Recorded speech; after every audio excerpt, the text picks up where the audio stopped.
Halo, assalamualaikum warahmatullahi wabarakatuh. Kembali lagi bersama aku Nurul.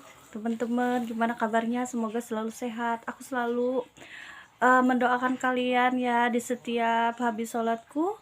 Mendoakan teman-teman online yang selalu support dan juga selalu tonton channel YouTube aku ya. Semoga kalian semua bahagia dunia akhirat dan selalu mendapatkan ridho dan rahmat dari Allah Subhanahu wa taala. Amin ya rabbal alamin. Oh iya teman-teman, kali ini aku mau bercerita ya teman-teman, gimana sih amalan apa ya yang tidak pernah tertolak ya. Amalan apa yang tidak pernah tertolak? Kita bersedekah ya, itu belum tentu sah ya teman-teman. Belum tentu diterima oleh Allah. Kadang-kadang dalam hati kita ada rasa ria, kadang-kadang dalam hati kita bersedekah, kemudian orang yang kita sudah beri sedekah dia berbuat jahat pada kita misalnya ya, kemudian kita sakit hati, terus kita mungkit-mungkit, kemudian juga kadang bersedekah menyakiti hati orang yang sudah mendapatkan sedekah dari kita. Nah, makanya itu kita harus berhati-hati teman-teman dalam bersedekah juga. Jangan sampai kita ingin kelihatan di medsos, kemudian orang yang menerima sedekah itu sensitif gitu, dia merasa tersinggung gitu. Makanya kita harus hati-hati gitu ya teman-teman. Kemudian kita sholat juga belum diterima oleh Allah gitu ya. Terus amalan apalagi ibadah-ibadah yang terus membaca Al-Quran juga belum tentu gitu ya diterima gitu. Dan semoga amalan kita semua diterima Allah Subhanahu wa taala ya teman-teman. Ini masalahnya, ini kan ada hal-hal tertentu yang belum tentu diterima. Naik haji juga belum tentu diterima Allah gitu ya teman-teman. Nah, apa saja amalan yang pasti diterima, yang tidak tertolak? Amalan apa? Kalau teman-teman semua tahu, berarti selalu mengamalkannya. Dan saya yakin teman-teman semua di sini tahu gitu, amalan apa yang tidak pernah tertolak. Amalan yang tidak pernah tertolak adalah bersolawat, teman-teman.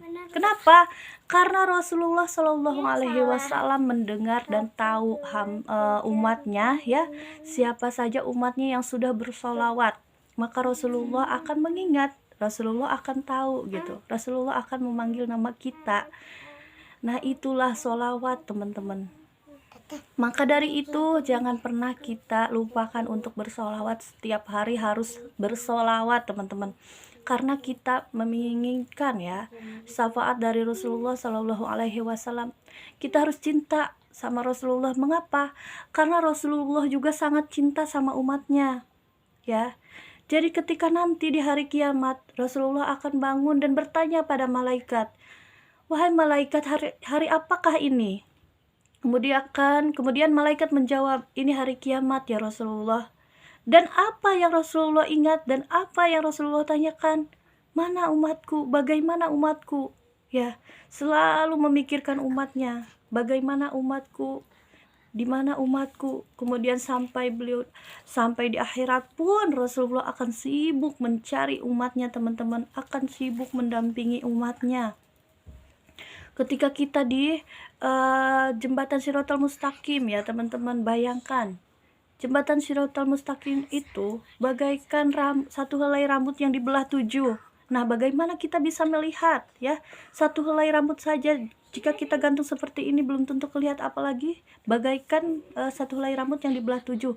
Kemudian tajamnya itu melebihi tajamnya pedang teman-teman. Nauzubillah min dzalik, kalau kita sampai tidak selamat di situ ya. Semoga kita selamat ya di jembatan Shiratal Mustaqim. Nah, untuk orang-orang yang penuh dosa, untuk orang-orang yang tidak beriman, maka mereka ketika melewati jembatan Shiratal Mustaqim akan tersandung, terpeleset, jatuh ke api neraka teman-teman. Dan bagaimana dan siapa yang menolong kita? Ketika itu seorang ayah tidak akan mengakui anaknya. Ketika itu seorang ibu tidak mengakui anaknya. Siapa yang mengakui? Rasulullah Shallallahu Alaihi Wasallam yang akan mengakui kita sebagai umatnya. Beliau akan selalu mendampingi kita ketika kita di jembatan Shiratal Mustaqim sambil berdoa, teman-teman. Ya Allah, selamatkanlah umatku, selamatkanlah umatku ya Allah. Jangan sampai umatku terjatuh ke neraka. Subhanallah ya teman-teman, betapa cintanya Rasulullah itu kepada kita. Makanya kita salah kalau kita tuh sehari melewatkan sholawat. Kenapa? Karena Rasulullah begitu cinta pada kita, maka kita harus tanamkan ya teman-teman untuk cinta sama Rasulullah. Kita harus banyak-banyak mendengarkan bagaimana kecintaannya Rasulullah terhadap umatnya. Ya, ketika Rasulullah Shallallahu Alaihi Wasallam dizolimi oleh orang-orang kafir, kemudian berdarah, ditampaklah darahnya itu oleh Rasulullah. Mengapa? Karena beliau khawatir pada umatnya. Kalau darah ini menetes, maka akan hancur kota ini. Kata beliau. Beliau memikirkan umatnya. Sahabat-sahabat juga akan hancur, terkena musibahnya, terkena murkanya Allah. Maka dari itu, beliau tampaklah darahnya itu ya teman-teman. Gitu.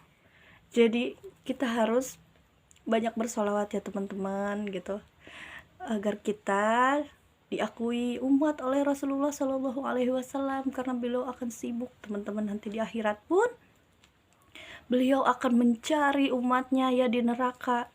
Bahkan ada suatu riwayat umatnya sudah ada di surga semuanya. Rasulullah Shallallahu Alaihi Wasallam merasa bahwa umatnya sudah ada di surga semuanya. Namun ternyata ada satu orang yang terdengar di telinga Rasulullah meminta tolong, meminta syafaat Rasulullah. Kemudian Rasulullah kembali lagi ke neraka mencari umatnya itu, di mana umatku, di mana umatku, mencari ke neraka. Setelah mencari, bertemulah dengan umatnya yang sudah gosong ya Allah, astagfirullahaladzim, yang sudah gosong dibakar di neraka ya teman-teman. Kemudian dipeluklah oleh Rasulullah Shallallahu Alaihi Wasallam, umatku, umatku gitu ya. Dipeluk oleh Rasulullah. Rasulullah amatlah sangat kasihan kepada umatnya. Kemudian diangkat oleh Rasulullah, diajak ke surga. Rasulullah memohon kepada Allah agar umatnya dibawa ke surga agar bersama dengan Rasulullah. Semoga kita kelak akan bersama ya dengan Rasulullah Shallallahu Alaihi Wasallam gitu. Dan walaupun kita berada di zaman sekarang ya teman-teman, jangan melupakan syariat-syariat Islam, jangan melupakan sunnah-sunnah Rasulullah ya. Dan seperti inilah teman-teman, kita jangan pernah meremehkan seseorang yang misalnya tinggal di gubuk atau tinggal dimanapun rumahnya yang nggak bagus gitu, tapi dia bersedekah. Karena apa teman-teman? Siti Aisyah ya, Siti Aisyah itu bajunya aja bolong-bolong ditambal-tambal teman-teman, tambalan, bajunya itu tambalan. Tapi Siti Aisyah itu bersedekah sampai 200 dirham. Berapa 200 dirham? Kalau sekarang itu adalah 14 miliar ya, kisaran 14 miliar gitu. Nah, betapa kayanya gitu ya, hati, kaya hati. Kita tidak perlu kaya harta, tapi kaya hati gitu. Nah, memang kalau memang di zaman sekarang itu sudah tidak ada mungkin gitu ya. Dia mengutamakan bersedekah gitu, gampang untuk membeli baju gitu. Kalau zaman sekarang kan kita beli baju dulu yang bagus gitu kan, ini kita dulu gitu. Tapi kalau zaman dulu, zaman Rasulullah, padahal mereka itu dijamin surga, tapi mereka tetap beramal kebaikan gitu. Mengapa? Karena takut sama Allah, takut teman-teman, takut sama Allah. Nah, begitulah keberhasilan mereka dunia dan akhirat. Makanya mereka itu walaupun di dunia hidup sederhana tapi bahagia.